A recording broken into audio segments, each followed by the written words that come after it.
Okay, so very quickly, we have this thing called the sine rule. The sine rule is used for it's used for non-right triangles, but it can be used in right triangles. But if you see a non-right triangle, this is one of two rules you should think of.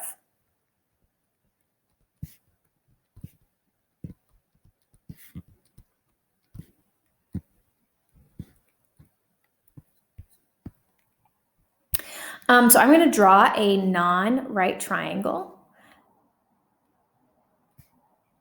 And I'm going to label the vertices with capital ABC.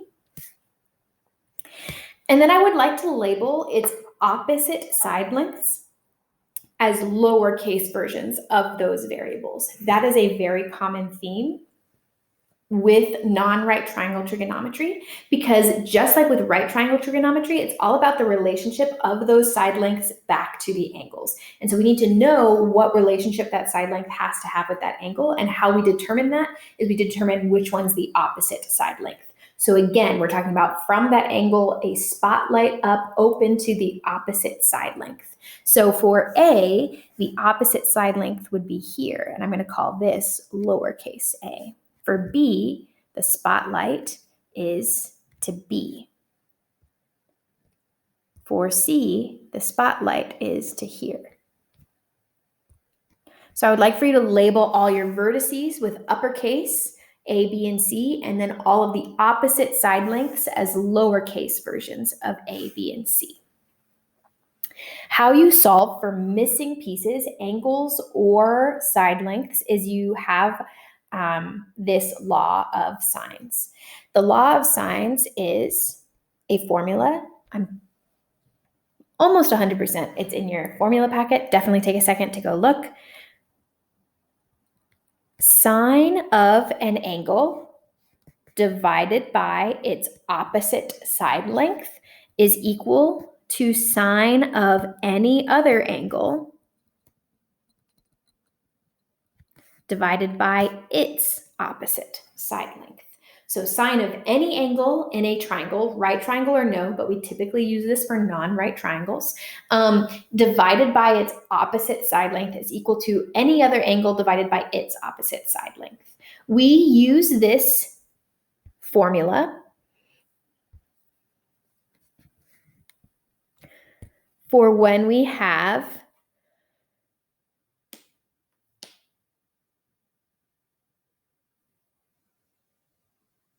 two angles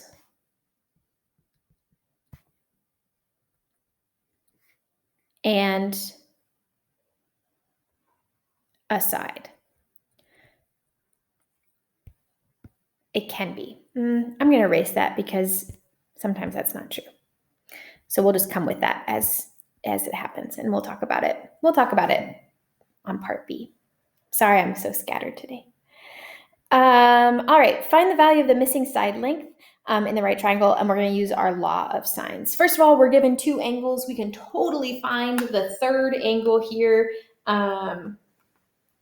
just by subtracting from 180. So 180 minus 25 minus 65 just so happens to be 90. So I talked all this big game about like, hey, we don't typically use this on right triangles, and this one just so happens to be a right triangle, but it still works. Find the value of the missing side length x. So I'm going to look at x because I want to solve for it. So I'm going to set up a relationship that involves x first. So I know that x is going to be on the bottom because it's a side length, and I know that what goes up top is the angle that is opposite of that. So the angle that opens up to the side length x is 25 degrees. So I'm going to do sine of 25 over x equals. Now, I have two other angles I could choose from, which means I need to be very particular about which angle I choose.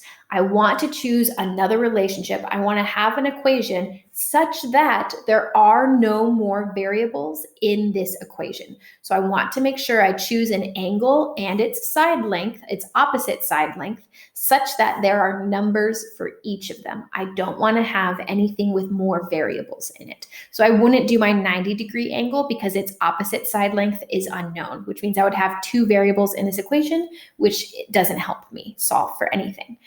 So I would choose 65 and 14 because that relationship only has numbers. There are no unknowns in this situation. So that way I can solve for my x. Sine of 65 over 14.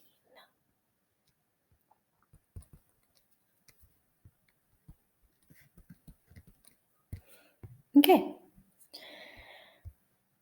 Just like we do with any ratios that are set equal to each other, we're going to cross multiply and solve here. I've heard from a couple of you guys that you're like, oh, I'm still not super great at cross multiplication. That's just where you multiply, like sine of 25 times 14 becomes 14 times sine of 25.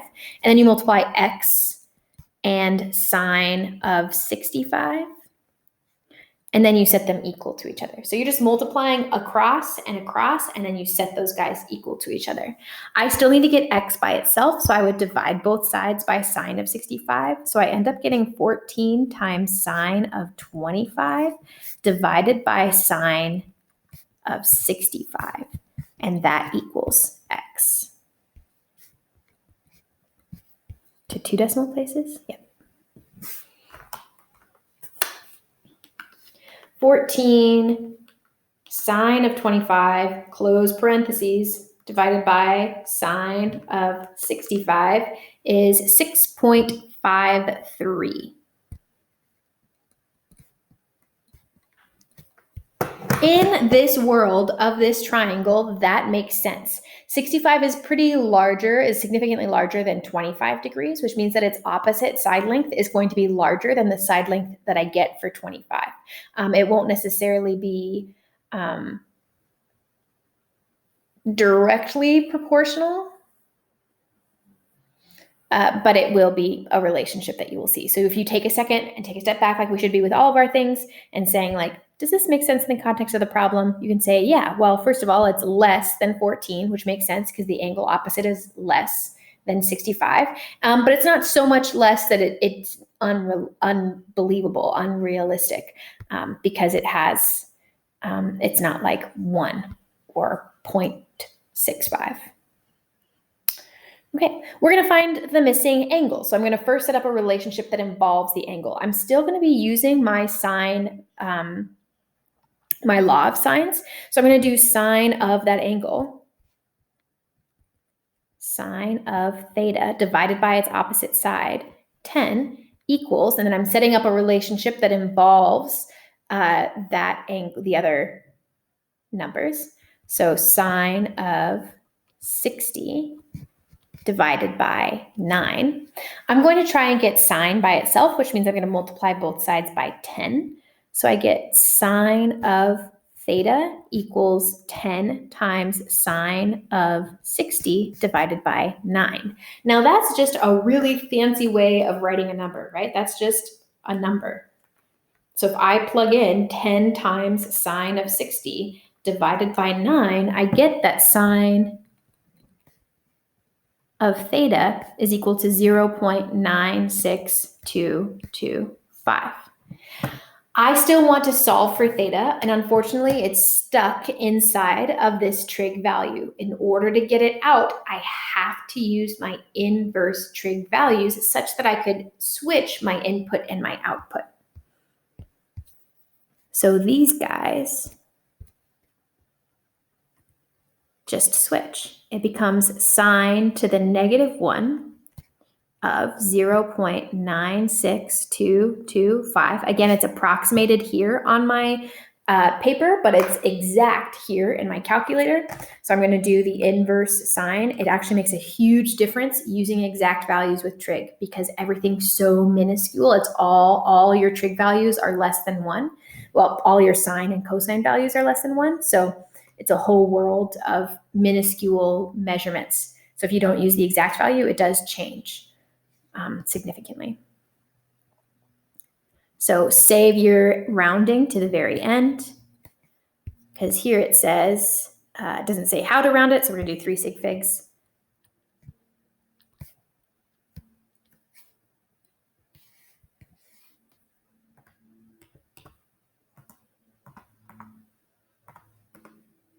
If I had done sine, the inverse sine of 0.96, rounding it to 2 decimal places, I would have gotten 73.7 as my degree. So see how it makes it slightly off? You're close, but you're wrong if you're rounding it before you get to your final answer.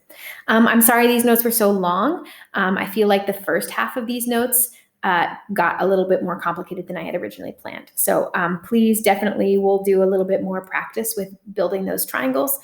Just understand the relationship of sines being the same on top and the same on bottom, and cosines being the same on the side of the y-axis.